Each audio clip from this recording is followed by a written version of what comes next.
And the interesting thing with purpose is there are three layers to purpose. There's the inner purpose, there's the outer purpose, and there's the higher purpose. And this isn't linear. These three layers are a spiral. And so we spiral across all three layers consistently on our journey.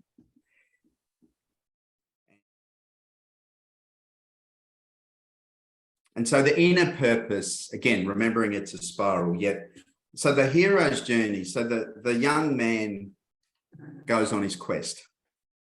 And in the Western world, typically, you know, because we don't have the rites of passage that traditional culture had, you know, we have your 21st birthday, you get drunk with your friends, you go and do a gap year, you travel the world, you might go to India and do some meditation.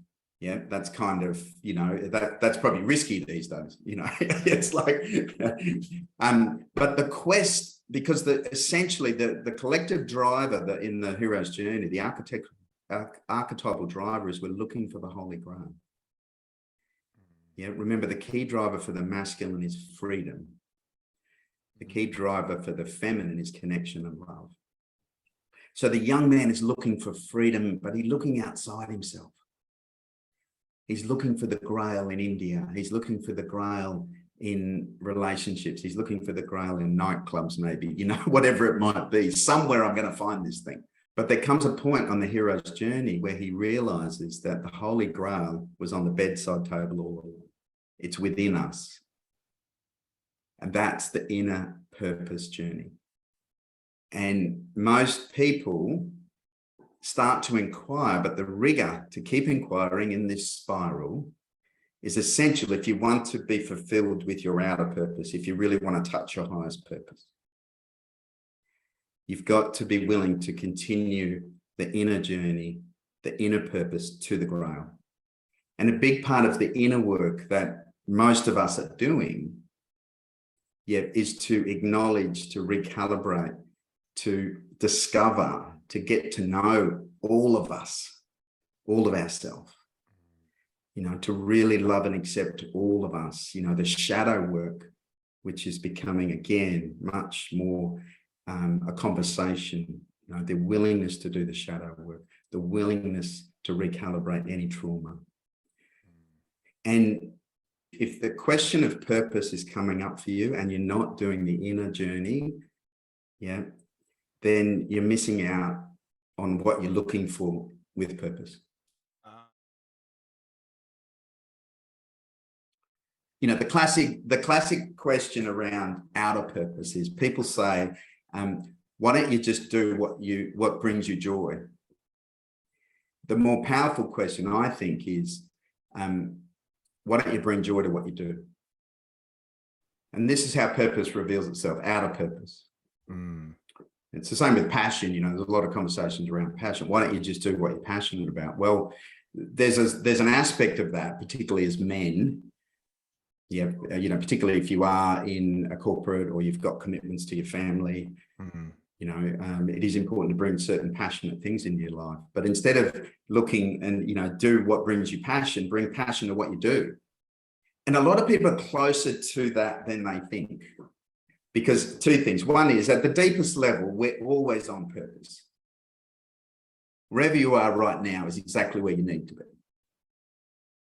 Yeah, whatever's revealing itself to you in your outer world, your relationships, your career, fundamentally, there's an opportunity. The great invitation is to go, what's this showing me? And if you really distill it, and this is why people get tricked up with the outer purpose, you know, they think I've got to leave my job, or I've got to leave my marriage, I've got to go and, you know, go to India or whatever it might be. The reality is that if whatever qualities you're looking for, so if you're thinking about joy, if you're thinking about happiness, peace, if you really focus on each day and bringing that to the supermarket checkout, to the time with your children, to your clients at work, what you'll find is that those qualities you can actually pretty quickly start to instill in your current life. And you'll start to notice that there is a lot of fulfillment where you are now. You're actually closer than you think. It's not about building an orphanage in Africa necessarily. But the 4 keys is the first key, because purpose reveals itself. Remember, your outer purpose will reveal itself. The first key is to get fully present. Whatever it takes to develop your practice, your presencing practice, your mindfulness, your yoga, your whatever it might be, to get fully present. The second is just set your intention. The power of intention. The intention, is different to purpose. And we can talk in another podcast perhaps, but set your intention. If your intention is to be of service, if your intention is to make a difference in the world, if your intention is to bring joy to the world, just sit with that as an intention. Get present, set your intention, then show up fully, with an open heart to what's in front of you now. Wherever you are, open your heart, give 110% to your current business, to your current corporate, to your, again, to the supermarket, wherever you are, start being fully present with an open heart and give, that beautiful open heart from that place of being. And the 4th step is to follow the energy. Follow your intuition. What happens is people will show up, opportunities will show up. If you're fully present with an open heart, you'll be amazed. Remember, we create our life, we create our reality, based on our energetic vibration. And when your heart's open and you're fully present, you're going to start attracting opportunities. Someone's going to say, can you come and help here? And you might go, trust your intuition, that little voice inside of you, that gut feel. It's like, you know what, I can help here. And then you go there and you meet someone and says, you know what, could you help me with this? And this has been my journey. And I know with your Founders series, Rich, this is the consistent journey. None of them sat there and went, this is what I'm going to create. Over the next, they had an intention. They had an inkling, but it revealed itself because they fully showed up and they were committed. Exactly. And as you know, commitment means I choose to have no more choice. Yes. And that's what entrepreneurs and founders, whether they're conscious or not, they wake up every day absolutely committed to their intention, and visualization can be useful to their vision, and they do whatever it takes. Again, in what I've discussed so far, if you're experiencing the paralysis analysis, it's because you're in your egoic mind. Remember, our ego, our limited ego, is all of our fearful thinking. And this is where people get stuck. The lens they meet this question is, if only I knew what I was here to do. I just can't quite work it out. I'm not sure what the next step is. All of that is the egoic mind. And it will wrap you around in circles. And so the simple tips is, firstly, really be honest with yourself about what is the reflective practice that I have each day. The most successful leaders globally, and obviously I work with a lot of leaders, and I know you do as well. The most successful leaders, the studies around successful leadership is they have at least once a day a reflective practice.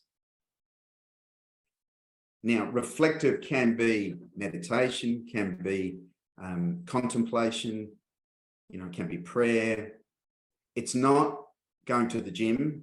It's not going for a bike ride. It's not running. That can be useful to unpack your mind, to obviously health and things like that. But that's not what we're talking about here. All of the traditional wisdom, there was a contemplative, reflective practice.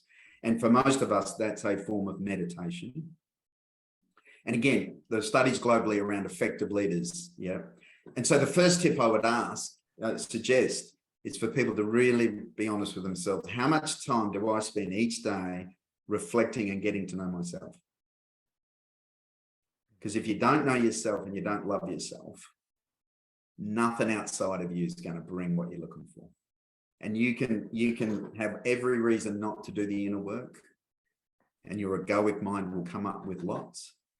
And the reality is, it is literally 5 minutes a day. And it doesn't come easy. The egoic mind won't make it easy. And so one of the tips for those who haven't got a strong daily practice. Yeah. The key, if you want to start reflection and if you want to start some sort of meditation, contemplation, is the way to train your mind is to train your body. And the key to training your body is you've got to teach it to sit still. It's like training a dog. Yeah. So start with 5 or 10 minutes a day and just sit. And your egoic mind will go crazy.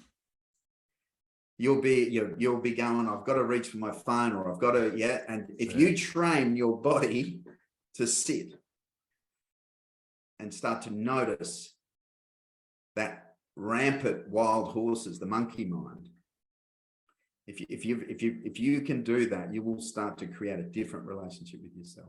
Meditation doesn't come easy to anybody that I've met. And I get a lot of people going, it's not for me. You know, it doesn't, you know, some people must come easy. People sit there thinking, oh, everyone else is sitting there with no thoughts. It's like, you know, like, and it's a bit like, you know, if you want to get fit, you don't go to the gym 3 times. But the context is getting to know yourself and getting to know your thinking mind. 80,000 thoughts a day, most of them are negative. If you don't build a relationship with your thinking mind, your egoic mind, then this question of purpose is not going to be fulfilling.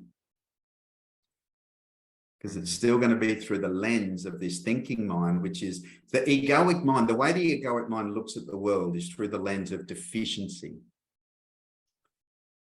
through lack. Yeah, I'm not enough. I'm not good enough. And it will project outside going, if only I had that, then I would be. Again, back to the be, do, have. Yeah, yeah.